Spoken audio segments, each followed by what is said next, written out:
Hello friends, welcome back to this channel. So today in this video I'm gonna teach you how to set battery saver on and off.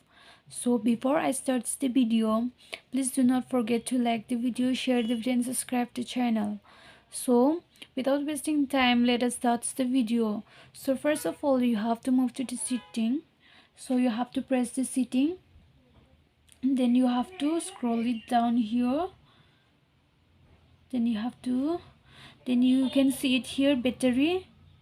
So you have to press it, this one. So you can see it here. If you want to on the battery saver, then you have to on it like this. So you have to confirm it. Okay. So if you don't want to on, then you have to off it. Here it is off now. So if you want to on, you have to press it, this one. Then you have to press it okay. That so it is done now. Look here, it's changing. So I don't want to on the battery saver, so I just put it back like this. So